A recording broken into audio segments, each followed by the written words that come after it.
This Paul Rubens set may be the most adorable you can find, but how does it actually paint?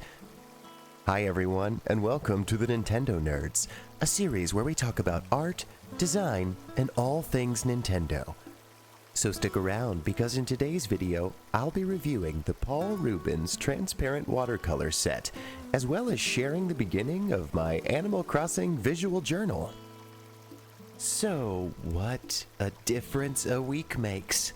We hope that, if you can, you and yours are home safe and socially distant. This is a scary time, and it would be easy to complain about the situation, but I'm not really in the business of doing that. We like to practice positivity here at the Nintendo Nerds, and with that, I'm using the time I'd normally spend commuting to work, dedicating some quality time with my paints. I decided one way of coping would be to treat myself to something that's been on my wish list on Amazon for a long time. Maybe you know that feeling of eyeing the one really pretty art product that you don't need, but you just want? Well, I live in San Francisco, so when we got the shelter-in-place mandate, I decided I was going to treat myself to two things: the gorgeous Paul Rubens paint set and Animal Crossing New Horizons. Spoilers for the rest of this video, but I have had a great time with my introductory experience with both. This is my first time venturing into Animal Crossing and my first time using pan watercolors in almost a year, so I thought a great idea would be to combine my love and practice of both. I've decided that I'm going to be keeping a visual journal of my Animal Crossing experience. It will be a great way to share and remember the stories I have along the way, and it's a great way to help organize my grand plans away from a screen. So, this is video number 1 in what I hope will be a regularly updated series that tracks my experiences with the 48-color Paul Rubens paint set, in a way that also lets us share some fun Animal Crossing experiences.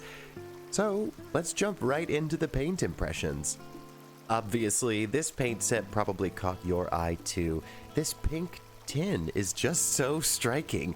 The case is very sturdy. It's exactly what you'd get out of a standard black metal watercolor travel kit, but aesthetic. And personally, that's a big bonus for me. I really like a cute tin, and I intend to keep it in here, but the paints are removable if you'd like to transfer them. Now, unpackaging this baby is a journey, because every half pan is individually wrapped. Each sticker contains useful pigment information and the name of the paint in case you'd like to get individual half pans in the future.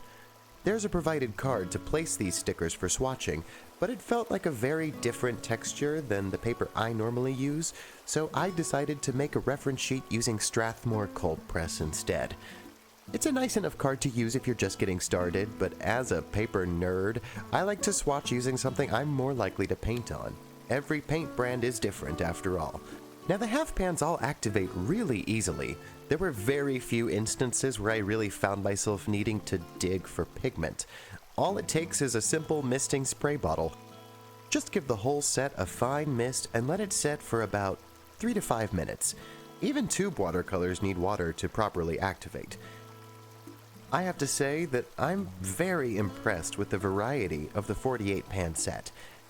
While I wouldn't recommend this set for beginners, and I'll get into why in a second, for watercolor artists with experience, this set provides a great amount of shades that are highly pigmented, with great water flow and a really pleasant minerality when they've dried.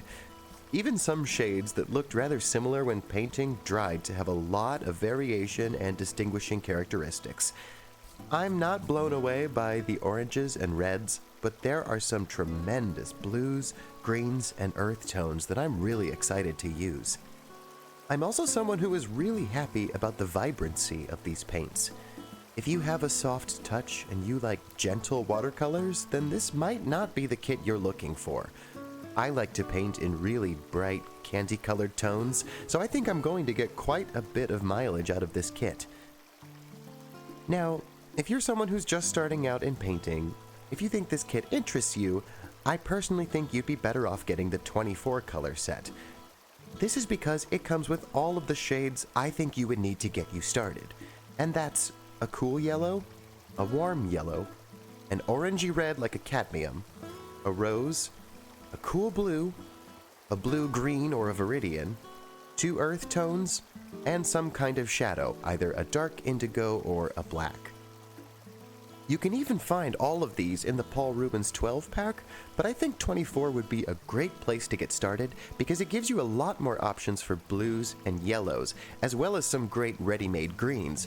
And when you start painting nature, you will realize just how many varieties of green there are out there.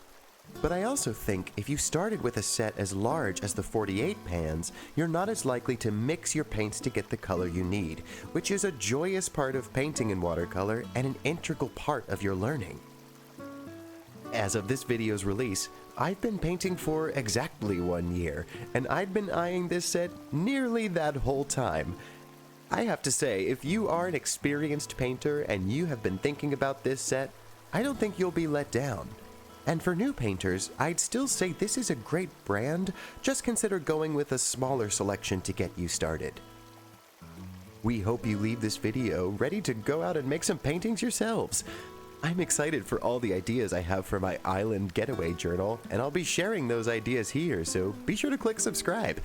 Maybe you'll start feeling inspired to start keeping an island log yourself. If you do, please let us know in the comments below, or message us on Twitter or Instagram. We'd really love to hear more about it.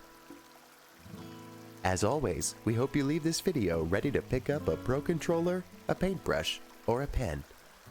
I'm Backrolls, and this has been the Nintendo Nerds.